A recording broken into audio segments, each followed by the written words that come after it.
Hey and welcome to Discard. Today I've got the chunkiest of boys, the biggest of the display units that exist out there for retro video games. And this thing comes in from BitLounger. They've been working for a very long time to make this thing a reality, and it's finally here. I'm super stoked. Let's take a look.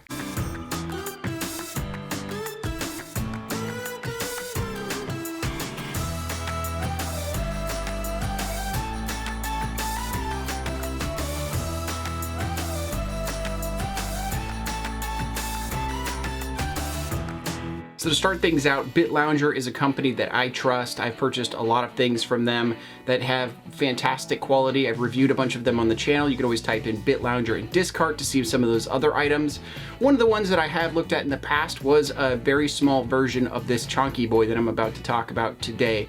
By the way, that's not the name for it. It is the BitLounger XL. I just like to call it the chunky boy because it's a little bit chunky. So starting out with the basics, this thing is 99.9% acrylic. The bottom portion is a few pieces of black acrylic glued together. It looks really well glued. There's no weird pieces or extra glue anywhere. It's all been expertly done, just like their previous unit. And that bottom portion is the portion that's going to be holding the games, at least a little bit of a foothold of each game. They have these trays that can go into here. In this case, this holds 4 different trays. Each tray holds a different amount of games. If you're looking at some of the bigger Nintendo consoles, you're looking at 6 games per rack. But if you're looking at this as a unit for displaying Game Boy, you're looking at 20 Game Boy games per rack. And to put that into perspective, that 20 Game Boy games per rack turns into 80 Game Boy games total. So you end up with just a massive collection of Game Boy games you could put into this thing and display them in this really premium fashion. And the same goes for N64, Super Nintendo, and NES. Total, it's going to hold 24 of those cartridges if you were to decide on choosing those racks for those larger consoles. But that kind of leads into one of the cooler parts about this bottom portion. When you're on the website for BitLounger, you can actually choose and adjust and kind of pick which items you want to put in the bottom here. They have a bunch of different trays available. All the ones that I've already said before: N64, Super Nintendo, NES, and Game Boy. And you can take any of those and make it all Game Boy, all Super Nintendo, all N64. You could do multiples of each, kind of spread it out. You could do a bunch of different things, but at least the website allows you to kind of choose between those. And I think that shows a lot of understanding of the collector community and what we want. Now, underneath each one of those trays is one of the most important parts, I think, of this entire device that makes it work, is this little rubber footing pad that goes underneath. And what that does is when you put a cartridge inside of this tray, it's going to make it so the cartridge doesn't lean back or forward. Essentially, the only part that's actually touching your cartridge is going to be the tray itself, kind of around the edge of it, and just that rubber pad on the bottom. And that just allows it so it doesn't slide around and create all sorts of problems. Say you're moving this around, or just over time, maybe it slips over and creates kind of an uneven display that way. Now, moving to the upper portion of this beast, we get to the giant clear acrylic top of this, which I think is the most beautiful portion. You can see right through it. There's no weird glare on there or any blurriness in the plastic. It's just completely clear like glass. And it looks immaculate when you put this out somewhere. The light kind of catches on the corners, and it can look amazing with LED lighting or backlighting. It's just an incredible piece and feat to be on display. The entire top piece has this kind of angular look to it, and it has a very smart design that allows it to hold large things like the NES cartridges, but also make little things like the Game Boy cartridges still look good. Now, in the past, I've talked about bubbling happening between acrylic pieces and how it can cause some issues there.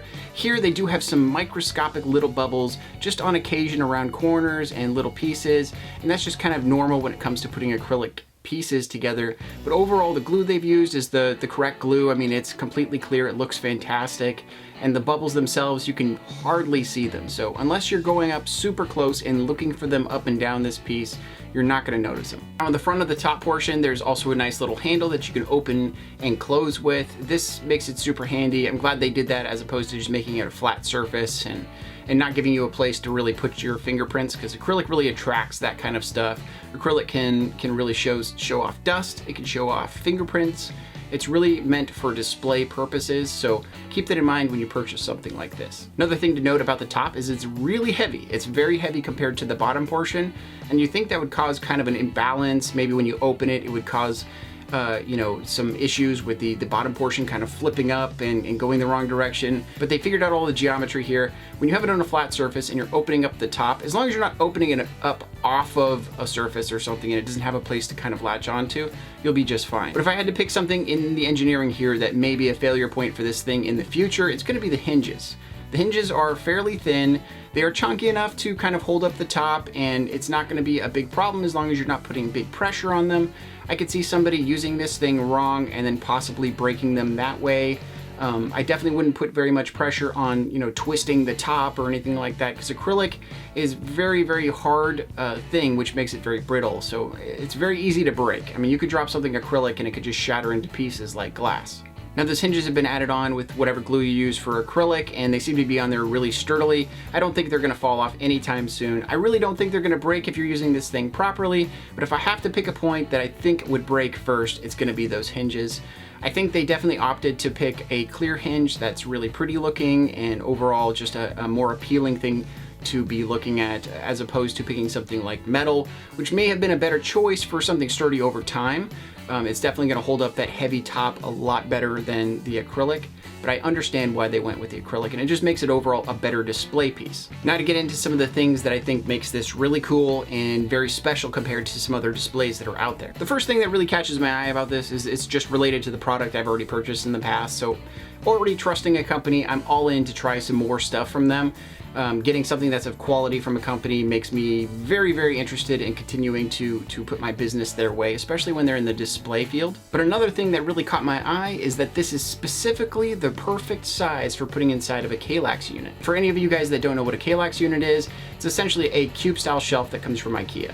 These shelves that a lot of people have that are out there, this is a perfect size for those. But yeah, it fits in there, and it's such a cool thing to see a company make sure this thing fits in one of the most common shelves that are out there, and it is a fantastic sight to see. And another key feature of the BitLounger XL is the fact that you can customize it. That customization that comes in the website is awesome, but also down the line you can go and purchase more of these inserts from the website individually and kind of switch things out over time. Let's say you're really into Game Boy right now, you could just load it out with Game Boy games, but maybe next week you're really into Super Nintendo, so you could load it up with Super Nintendo games. And that just is one of those things I always talk about, is these awesome displays that are like Swiss Army knives for our collection. They can kind of change and adapt depending on how you're feeling and what you want in your collection. Our collections are there so that we can look at them and see some really cool stuff and give a secondary use to a lot of the things that we have. Essentially, it's just a really good thing to see when you have a unit like this that's adaptable to that kind of situation, and you can really just change it up and make it your own. But man, do I love the clear top of this thing. I just like how it catches the light, whether you've got, you know, natural daylight kind of bouncing off your walls in your room, or you've got that backlighting. It just looks so pristine, and it just kind of magnifies whatever's inside and really displays it well. I suppose if I had to say something negative about the overall design of this thing, or what you could do with it, is that it just has a very big footprint. Since it fits inside that cube style shelf, that gives you an idea of just kind of that big footprint that this thing has. If you do have a countertop, it's probably going to take up whatever portion it's on completely. It's not a small item to put there, a small display to display a few different games. This is the big boy. If you are looking for a smaller display for 6 games or so, you can go to their website and also get the smaller version of this, which I've showed in previous videos. But overall, I just see this as a really cool display piece, a kind of centerpiece of a game collection. You can put some of your favorite games in there and have them ready to go. You can still use this anytime you want. This, wherever it goes, it's just gonna make it this big piece of eye candy on whatever shelf you put it on. I mean, this thing's definitely not gonna fit on a typical Billy bookcase or a bookcase shelf. This is gonna need a countertop to be set on top of. So I could see this being on a coffee table or on top of a Kallax unit, on a larger countertop. It could just be so cool as that centerpiece, that talking point for when people come into your collection and take a look. And not just for other people, for you too. When you see your games and you see them all looking great, you're gonna feel great when you go down and play some games. So now getting down to price, this thing comes in at $159. Now I know a lot of people are gonna look at that and be like, that's crazy, that's too expensive. I'm certainly not gonna pay that. And sure, this may not be for you. This is definitely for a premium person who wants this perfect thing for their game collection. There's a lot of ways out there for displaying games. I demonstrate a lot of those on the channel. There's stuff that you could do that costs less than $1 to display games. In this case, this is a premium product perfectly designed for retro video games, and it does it perfectly. Now, I don't think this thing's gonna fall apart anytime soon. I think the quality's there. I think it's a beautiful piece, certainly a fantastic centerpiece for a game collection, and I've seen prices for these specific things go way higher than $159 for something. Those things get so crazy expensive, they would blow your mind. Hundreds and hundreds of dollars and up for some of these pieces. They're just kind of these one-off pieces for people's game collections, and that's it. These people are probably not going to sell a lot of these. There's not a ton of retro video gamers out there purchasing these. I think it's the proper price for this product. But I certainly wanted to pay the price and check it out, see all of these cool options that are available in it, all these awesome things that you can do with it, the places you could put it. This thing is just an enormous, beautiful thing to have in a game collection. And sure, I am in love with these display ideas for game collections, but I think it's great for some specific people that are out there that are looking for that perfect centerpiece. But what do you guys think? Is this a piece that you could see in your collection? Do you see this in a very specific kind of collection? Where do you kind of place this in the whole spectrum of displaying things in game rooms? I would love to know. Leave a comment below and let me know what you think of this thing, if it's the right price, if you think it should be cheaper. Do you think it should hold more cartridges? You know, what other cartridges would you love to see made trays for? But outside of that, if you're new here, this channel is all about finding cool game room ideas and cool doohickeys to kind of display things within a game collection. We also do videos on other people's collections. So if you have a really cool collection that's really well displayed and you want to show it off, I have a video that's linked in the description on how to send that in and have that show up in a Game Room Tours video. But really, thank you for coming and checking out Discard. I appreciate all the views and all the likes and all the comments below. Really help me to grow this channel and show more people all these really cool ideas that we come across. If you liked the video, please leave a like. If you want to see more videos like it, please subscribe. But otherwise, have a great day and collect what you love. Miles and miles in the clear blue skies, we try